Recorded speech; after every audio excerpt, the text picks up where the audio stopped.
Deixa eu adivinhar.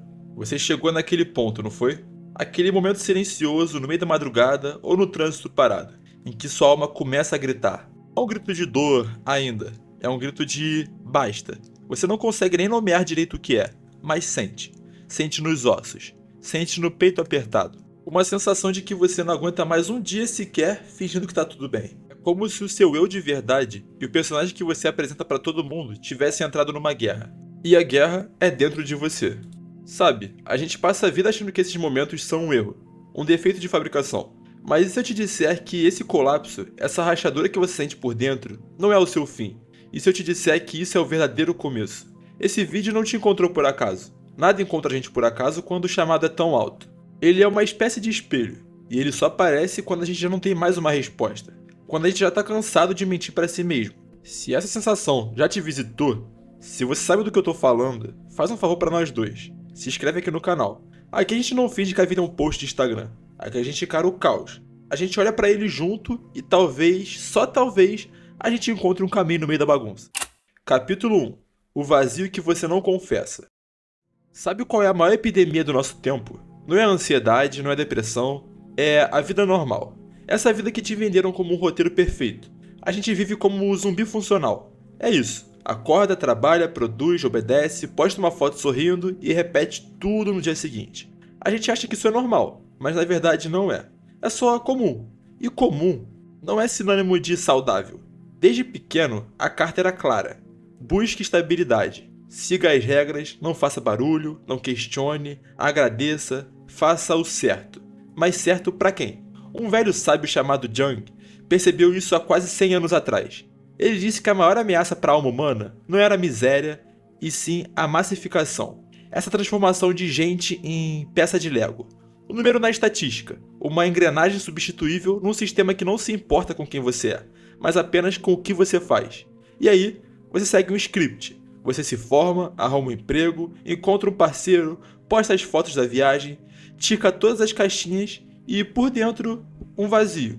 Um vazio do tamanho do universo. Uma sensação estranha de que você está assistindo a sua própria vida, como se fosse um filme ruim.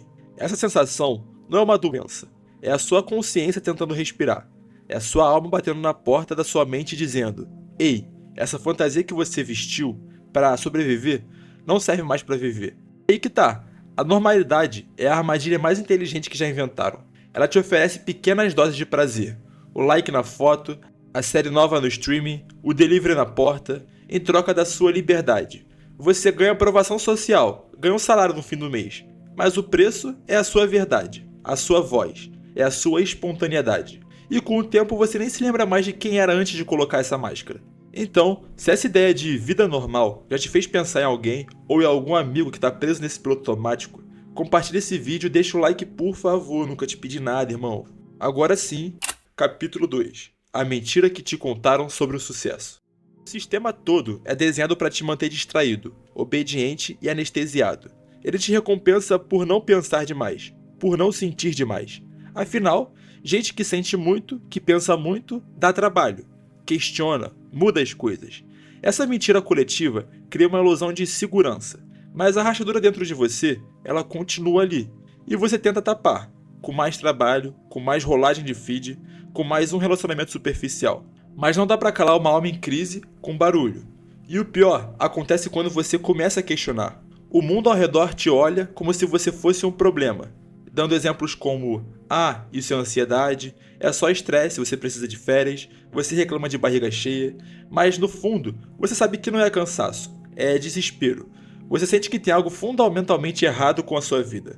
Não porque você falhou em seguir o script, mas porque você está acordado o suficiente para perceber que o script é uma farsa. E essa normalidade que eles defendem com unhas e dentes é a morte da alma em pequenas prestações. É uma vida guiada pelo eu deveria e não pelo que faz o coração vibrar.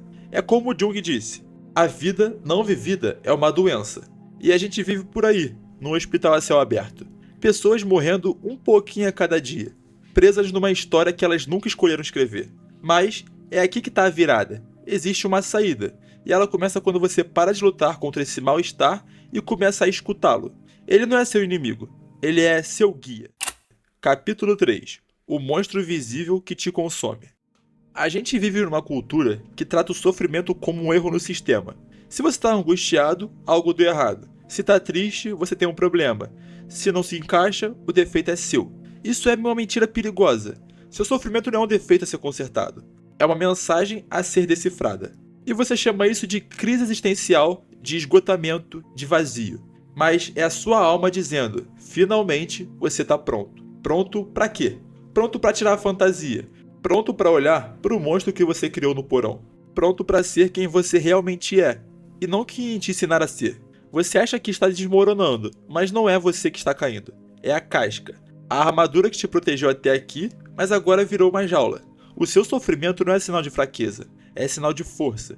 Porque só uma alma muito forte tem a coragem de encarar o próprio vazio sem anestesia. Sua ansiedade, sua insônia, sua apatia, sua raiva não são obstáculos no seu caminho. Eles são o caminho. Te forçam a parar, a questionar, a olhar para dentro. Eles são a marreta quebrando a estrutura velha para que algo novo possa nascer. E todo mundo vai tentar te puxar de volta pro normal. Toma um remédio, lê um livro de autoajuda, respira fundo e bola pra frente. Mas não se engana, o normal foi o que te adoeceu. Você não precisa voltar pra lá, você precisa atravessar. Você não precisa se consertar, você precisa se libertar. Capítulo 4. A virada. Como transformar dor em consciência. Sabe quando você aprende uma palavra nova e de repente começa a vê-la em todo lugar? Ou quando decide comprar um carro de um modelo específico e só vê aquele carro na rua? Bom, isso não é mágica, é o seu foco. Sua consciência se abriu para algo novo, e agora seu cérebro começa a filtrar o mundo e te mostrar o que é relevante. O que está acontecendo com você agora é a mesma coisa, só que em um nível muito mais profundo. A sua alma está despertando, e ela começa a magnetizar, a atrair tudo o que ela precisa para evoluir. É por isso que, do nada, um livro cai no seu colo, ou um amigo te diz uma frase que parece ter sido escrita para você. Ou no final, um vídeo como esse aparece no seu feed no meio de centenas de outros. Isso tem nome, e Jung chamava de sincronicidade. Não é o universo conspirando, é a sua psique se comunicando. É a realidade de fora começando a espelhar a sua transformação por dentro. Os sinais não gritam, eles sussurram. Eles não te convencem com lógica, eles te tocam com um sentimento. Uma clareza desconcertante de que isso é pra mim. O seu inconsciente não fala português, ele fala a língua dos símbolos. Uma música que te arrepia, um sonho que se repete, uma imagem que não sai da sua cabeça. Ignorar isso é como ignorar um chamado divino. E esse vídeo, ele é um desses sinais. Ele é a resposta de que você estava perdido e que você estava pedindo por um vídeo assim. Se você clicou, se você está aqui até agora, é porque uma parte sua já sabia e sua alma sabe. E ela está te empurrando para o próximo passo. O passo que separa a vida falsa da vida autêntica. O passo que todo mundo teme. O salto. Capítulo 5. A revolta consciente. Toda grande transformação exige uma travessia. E toda travessia exige um salto no escuro. É o momento que você precisa soltar a narrativa que te manteve seguro, mesmo que te fizesse infeliz, para caminhar em direção a uma versão de si mesmo que você ainda não conhece. É nesse ponto que a maioria desiste, porque o salto dá um medo paralisante. É perder o chão, é não ter mais garantias, é queimar os mapas. E dizer não para tudo que parece certo por fora, para finalmente dizer sim para o que pulsa aí dentro. Nesse momento, o seu dragão interior vai acordar. Aquela voz na sua cabeça, ela vai dizer que você enlouqueceu, que não é a hora certa, que você vai perder tudo, que você vai decepcionar todo mundo e que você vai se arrepender amargamente. Essa voz vai te mostrar todos os cenários de fracassos possíveis, porque ela sabe que, se você pular, ela morre. E o seu ego tem mais medo da morte simbólica do que qualquer dor real. Mas escuta bem o que eu vou te dizer. O medo que você sente agora não é um sinal para você recuar. É a placa de neon piscando dizendo: a sua liberdade está exatamente aqui. Bom, o medo é o guardião do portal. Antes de encontrar a luz, você vai ter que atravessar sua própria sombra, o seu próprio inferno. O luto por tudo o que precisa morrer para que o novo possa nascer. E isso dói, mas isso liberta. Porque do outro lado do medo tem um monstro, tem a vida. Vida de verdade, não sobrevivência, não conformidade, não aparência, mas presença, autenticidade, significado. E aqui vem a verdade mais dura e ao mesmo tempo mais libertadora de todas. Ninguém vai te salvar. Nenhum guru, nenhum vídeo, nenhum terapeuta, nenhuma outra pessoa vai vir te tirar desse buraco. O Salvador não vem, porque o Salvador já está aí dentro. Ele estava esperando você parar de procurar lá fora. A responsabilidade é sua, radicalmente sua. Não é sua culpa ter chegado até aqui. Não é sua responsabilidade não permanecer aqui. Chega de esperar, pela permissão, pelo momento perfeito, pela coragem que nunca chega. O que existe é esse desconforto, essa voz, esse chamado que te diz com cada vez mais força. Ou você muda, ou você continua morrendo em câmera lenta. A vida não vai te dar um manual, mas vai fazer você poder escolher. Escolher agora. Você vai ficar aí, continuando sendo uma marionete bem comportada num teatro social, ou vai ter a coragem de cortar as próprias cordas? Bom, a escolha é sua. Então faça um pacto com você mesmo. Não comigo, com você.